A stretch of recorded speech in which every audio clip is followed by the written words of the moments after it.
رمضان رمضان رمضان رمضان مہمان بن کے آیا رمضان کا مہینہ، صد شکر ہم نے پایا رمضان کا مہینہ۔ بسم اللہ الرحمن الرحیم۔ عن ابی ہریرہ رضی اللہ تعالی عنہ قال قال رسول اللہ صلی اللہ علیہ وسلم من اخذ اموال الناس یرید اداءها ادى اللہ عنہ او کما قال علیہ الصلاۃ والتسلیم۔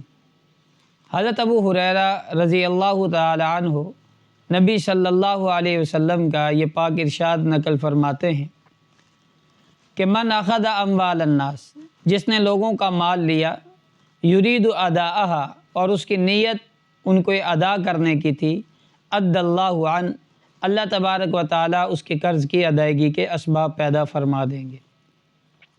انسان جب زندگی میں اپنی گزر بسر کر رہا ہوتا ہے تو بہت سے معاملات اسے درپیش آتے ہیں۔ کبھی کبھی کوئی چیز خریدتا ہے، کبھی بیچتا ہے، کبھی کسی کو ہدیہ دیتا ہے، کبھی اسے ہدیہ ملتا ہے۔ مختلف اوقات میں مختلف کیفیات سے یہ گزرتا ہے اور اس کی ضرورتیں اللہ تبارک و تعالیٰ انہی ذرائع سے پوری کرتے ہیں۔ اور کبھی کبھی انسان کو اپنی ضرورتیں پوری کرنے کے لیے قرض لینے کی بھی ضرورت پیش آ جاتی ہے۔ اسے اس چیز کی ضرورت ہوتی ہے کہ میں کسی سے کوئی چیز قرض لے لوں، کبھی پیسے قرض لے لوں، کبھی کوئی چیز قرض کے طور پر لے لوں، کبھی میں اسے کوئی چیز گاڑی وغیرہ استعمال کے طور پر بطور قرض لے لوں۔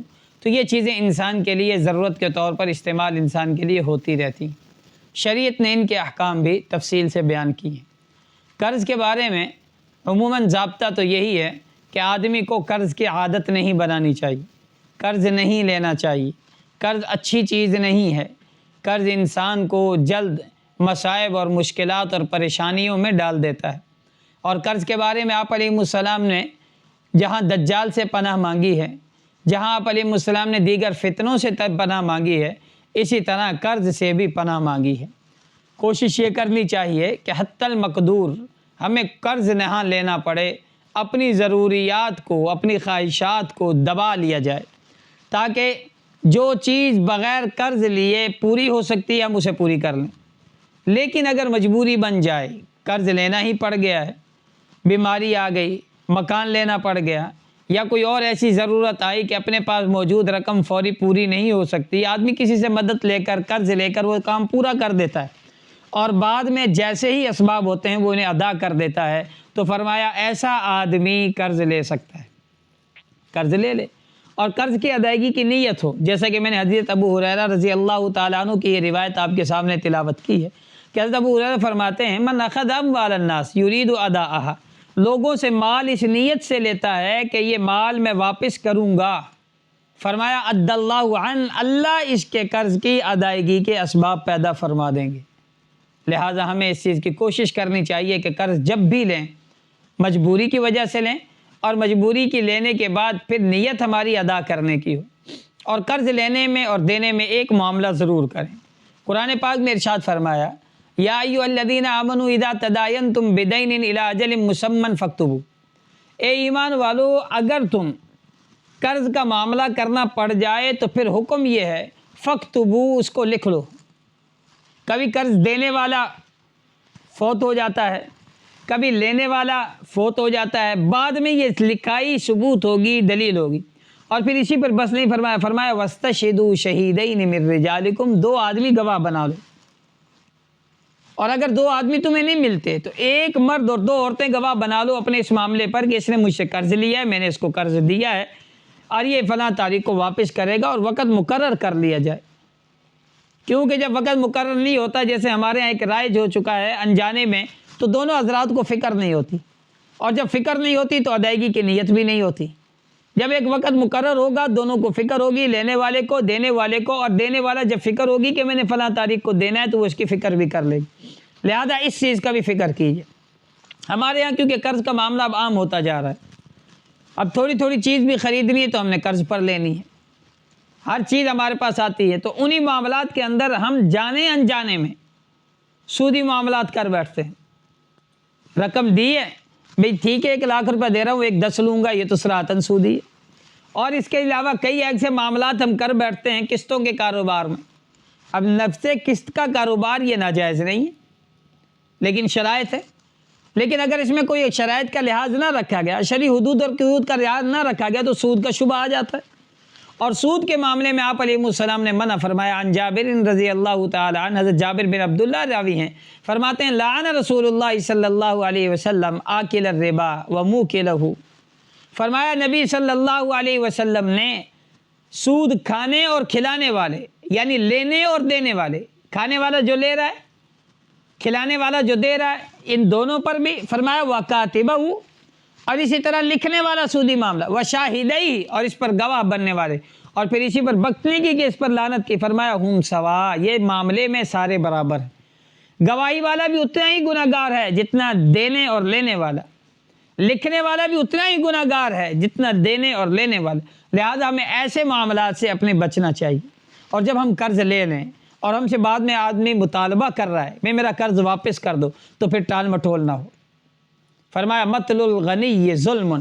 اگر ایک آدمی مالدار ہے، اللہ نے اس کو اسباب اختیارات دیے ہوئے ہیں، وہ قرض ادا کرنا چاہے قرض ادا کر سکتا ہے، لیکن اس کے باوجود بھی ادا نہیں کر رہا، ٹال مٹول کر رہا ہے، آج لے جانا کل لے جانا، ابھی نہیں ہے، میرے سے رابطہ نہ کریں، کبھی فون نہ اٹھانا، کبھی میسج کا جواب نہ دینا. فرمایا مطل الغنی ظلم. فرمایا یہ ظلم ہے. اور یاد رکھنا کہ ظلم قیامت والے دن اس کا حساب کتاب دینا پڑے گا، اور ظلم کا بدلہ تو دنیا میں بھی انسان کو دینا پڑ جاتا. ہاں، قرض جس نے دے دیا ہے اب اس نے لینا ہے، اس کے لیے بھی شریعت نے حدود بیان فرما دی. فرمایا قرض لینے والا اس کو کیا کرنا چاہیے؟ فرمایا اس کو نرمی کے ساتھ مطالبہ کرنا چاہیے، سختی نہیں کرنی چاہیے. آپ علیہ السلام نے فرمایا رحم اللہ رجلا سمحا اذا باع و اذا اشترى و اذا اقتضى. فرمایا کہ اللہ اس آدمی پر رحم فرما دیں جو مطالبے میں نرمی کرتا ہے. رجلا سمحا، جو مطالبے میں، یعنی جب کوئی چیز بیچتا ہے، جب کوئی چیز خریدتا ہے یا کسی چیز کا مطالبہ کرتا ہے، یعنی قرض وغیرہ لیتا ہے، تو وہ کیا کرے؟ فرمایا آپ علیہ السلام نے کہ اسے چاہیے کہ وہ اللہ تبارک و تعالیٰ ایسے آدمی پر رحم کرے، کیونکہ یہ اپنے معاملات میں نرمی کرتا ہے. اب یہاں جو رحم کی دعا دی جا رہی ہے یہ اس وجہ سے کہ یہ اپنے معاملات میں نرمی کر رہا ہے، لہذا قرض کے مانگنے کے مطالبے میں بھی نرمی کرنی چاہیے. پاک پیغمبر صلی اللہ علیہ وسلم نے ایک شخص سے قرض لیا. اب وہ جب لینے آیا تو اس نے آ کر آپ علیہ السلام کے ساتھ زیادتی فرمائی، آپ کے گلے میں کپڑا ڈالا اور اس کو مروڑا، جس سے آپ کی آنکھیں لال ہو گئیں. حضرت عمر غصے سے کھڑے ہوئے، تھوڑا انہیں برا بھلا کہہ رہا. حضرت نبی صلی اللہ علیہ وسلم نے منع فرما دیا. فرمایا عمر ان کا جا کے قرض کی ادائیگی کے اسباب کرو اور کچھ تھوڑا اضافی دے دینا. یہ چلے گئے، اسی طرح کیا.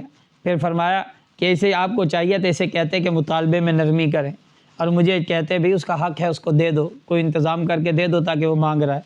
اب یہ سارے کا سارا معاملہ ہمیں کیا سکھا رہا ہے کہ بھئی ہم جب اس کا دینا ہے، لین معاملہ کرنا ہے، تو ہمیں اس معاملے میں فکر کرنی چاہیے. اور قرض کے معاملے میں ہم دن بدن جری ہوتے جا رہے ہیں، بے دھڑک بے تحاشا قرض، لکھا ہوا نہیں ہے، پتہ ہی نہیں. اور ہمارے تو تاجر اور تاجر برادری اس میں غرق ہے بیچاری. ان کے پاس اگر 10 کروڑ کا سامان ہے تو 5 قرض میں ہے، اور 5 ہی آگے ان بیچاروں کا قرض میں آگے لوگوں کے گھروں میں گیا ہوا ہے، لوگوں کے پاس. اور یہ ڈر پر ہیں ہر وقت. کمپنی والے ان سے ڈر رہے ہیں کہ ہم نے قرض کا مطالبہ کیا تو یہ کہیں مال لینا نہ چھوڑ دے. یہ آگے والے سے ڈر رہے ہیں کہ ہم نے کہیں مطالبہ کیا تو وہ مال دینا نہ ہم سے مال لینا نہ چھوڑ دے. اسی طرح ایک دوسرے کے ہم گناہوں میں ہم لتھڑے ہوئے ہیں. ہمیں چاہیے کہ یہ روش ہم ترک کر دیں. ہمیں مشکل ہوگی، معاملات کرنے میں تھوڑا پریشانی ہوگی، اس پر وعیدات سن لیں. اور اگر کسی آدمی کا قرض اتنا ڈوب چکا ہے کہ قرض میں غرق ہے، کوئی اسباب نہیں ہے، تو حکم تو یہ ہے کہ اگر ذاتی اشیاء بیچ کر دینا چاہے تو دے، کیونکہ اس کی وعیدات سخت ہے. حضرت معاذ بن جبل رضی اللہ تعالیٰ عنہ کے بارے میں آتا ہے، یہ بڑے سخی آدمی تھے. کوئی ان سے مطالبہ کرتا نہ ہوتا کہ اسے قرض لے کر دے دیتے، پھر جہاں آتا قرض واپس کر دے. حتیٰ کہ قرض اتنا چڑھا کہ ان کے مال اور اسباب سارا بیچا جائے تو قرض اترتا ہے، وگرنہ کوئی اسباب نہیں. آئے نبی صلی اللہ علیہ وسلم کے پاس، اللہ کے رسول قرض والے اب تنگ کرتے ہیں، آپ سفارش فرما دیجئے، میں انشاءاللہ ادا کر دوں گا، لیکن اگر کوئی آدمی اس وقت رحم کے قابل ہے تو وہ میں معاذ بن جبل ہوں، آپ ان سے فرما دیجئے معاذ بن جبل پر رحم فرمائے. آپ کہہ سکتے تھے، اور ان کو لیکن آپ نے فرمایا گھر کہاں ہے؟ گھر بکوایا، مال بکوایا، سارا بکو کر ان کا قرض ادا کر دیا، کہ ان کے حقوق واپس کر دیے، کہ اب تو فکر کرے گا اپنا کچھ نہ کچھ گزارا کر لے گا، لیکن جن کے حقوق ہیں وہ ادا کر دیے. کتنا بڑا سبق ہے میرے اور آپ کے لیے، اور ہم اس میں بالکل بے فکر۔ اور حدیث شریف میں آتا ہے کہ آپ علیہ السلام ایک مرتبہ یوں بیٹھے، آپ نے آسمان کی طرف دیکھا اور دیکھنے کے بعد فرمایا کیا حال ہوگا، کیا حال ہوگا، ایسے وحشت کے انداز میں۔ صحابہ ڈر گئے، صحابہ اکرام پریشان ہو گئے کہ آپ علیہ السلام یہ کیا فرما رہے ہیں۔ تو آپ علیہ السلام، صحابہ خاموشی سے چلے گئے گھروں میں، رات بھر ڈر ڈر کے گزاری کہ کیسے کیسے فتنے آسمان سے آ رہے ہیں، کیسے کیسے فتنے آ رہے ہیں، اس طرح کے الفاظ آپ غصے سے فرما۔ تو صبح آپ سے پوچھا اللہ کے رسول خیریت تو تھی، رات تو خیریت سے گزر گئی، آپ نے یہ الفاظ فرمایا قرض کے بارے میں معاملات سخت سے سخت ہوتے جا رہے ہیں، قرض کے احکام کے بارے میں معاملات سخت سے سخت ہوتے جا رہے ہیں، ہمیں اس بارے میں فکر کرنی چاہیے کہ قرض ادا نہیں۔ حتیٰ کہ آپ نے فرمایا کہ ایک آدمی جو میدان جہاد میں جاتا ہے، اپنا جان، اپنا مال، سب کچھ اللہ کی راہ میں قربان کر دیتا ہے، اور اگر پھر یہ زندہ کیا جائے، پھر شہید کیا جائے، پھر زندہ کیا جائے، پھر شہید، فرمایا یہ جب تک جنت میں نہیں جائے گا جب تک اس کے قرض کے معاملات کلیئر نہ۔ اور ایک اور حدیث میں آتا ہے آپ علیہ السلام جنازہ گاہ میں تو 2 جنازے لائے گئے۔ پہلا جب جنازہ آیا آپ نے پوچھا اس پر قرض تو نکال نہیں، آپ نے پڑھا دی۔ دوسرا جنازہ لایا گیا، آپ نے پوچھا اس پر قرض، صحابہ نے عرض کیا اللہ کے رسول ان پر قرض ہے، فرمایا صلو علی صاحبکم، اپنے دوست پر جنازہ پڑھو، اور آپ نے انکار کر دی۔ حتیٰ کہ حضرت ابو قتادہ رضی اللہ تعالیٰ عنہ آگے بڑھے اور فرمانے لگے علیہ دینہ یا رسول اللہ، اللہ کے رسول ان کا قرض اب میں اپنے ذمے لیتا ہوں، میں وکیل بنتا ہوں، ان کا سارا قرض اتاروں گا۔ فصلی علیہ، پھر آپ علیہ السلام نماز جنازہ، یعنی آپ نے نماز جنازہ پڑھنے سے انکار فرما دیا ایسے شخص کا۔ آپ اندازہ لگائیں اس پر کوئی وعیدات کتنی سخت۔ عموماً ساتھی آتے ہیں پریشان ہوتے ہیں تو وظیفے پوچھتے ہیں۔ حضرت علی رضی اللہ تعالیٰ عنہ کے پاس ایک شخص آیا اور انہوں نے آ کر کیا اللہ کے امیر المومنین میں غلام ہوں، مکاتب ہوں، میرا بدلہ کتابت ادا فرما دیجئے یا کسی کو ترغیب دے دیجئے تاکہ یہ قرض اتر جائے تو میں آزاد ہو جاؤں گا۔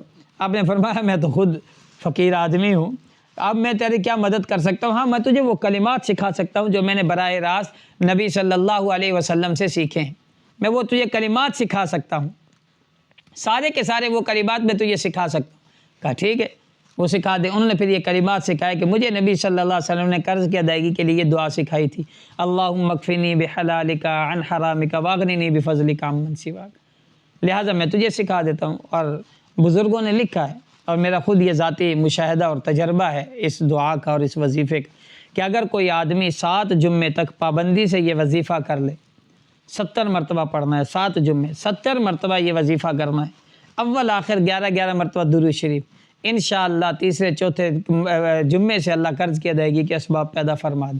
لہٰذا تمام احباب سے گزارش یہی ہے کہ اس کی فکر فرما لیں اور کوشش کریں کہ ہم قرض نہ لیں، خصوصاً ذات کے لیے تو قرض کسی صورت میں بھی نہ لیں، اور اگر لینا پڑ جائے تو اس میں بھی نیت کر لیں نبی صلی اللہ علیہ وسلم کی سنت کی، تو آپ بھی مجبوری لیتے تھے، چلو اس سنت پر عمل ہو جائے، لیکن نیت ادا کرنے کی ہو، نیت یہ نہ ہو کہ لے لیا اب کنویں میں ڈال دیا اب ختم۔ اللہ ہمیں اس آفت سے، اس مصیبت سے محفوظ بھی رکھے، ہماری ضروریات اللہ خزانہ غیب سے پوری فرماتا رہیں۔ سبحانک اللہم و بحمدک اشہد ان لا الہ الا انت استغفرک و اتوب الیک۔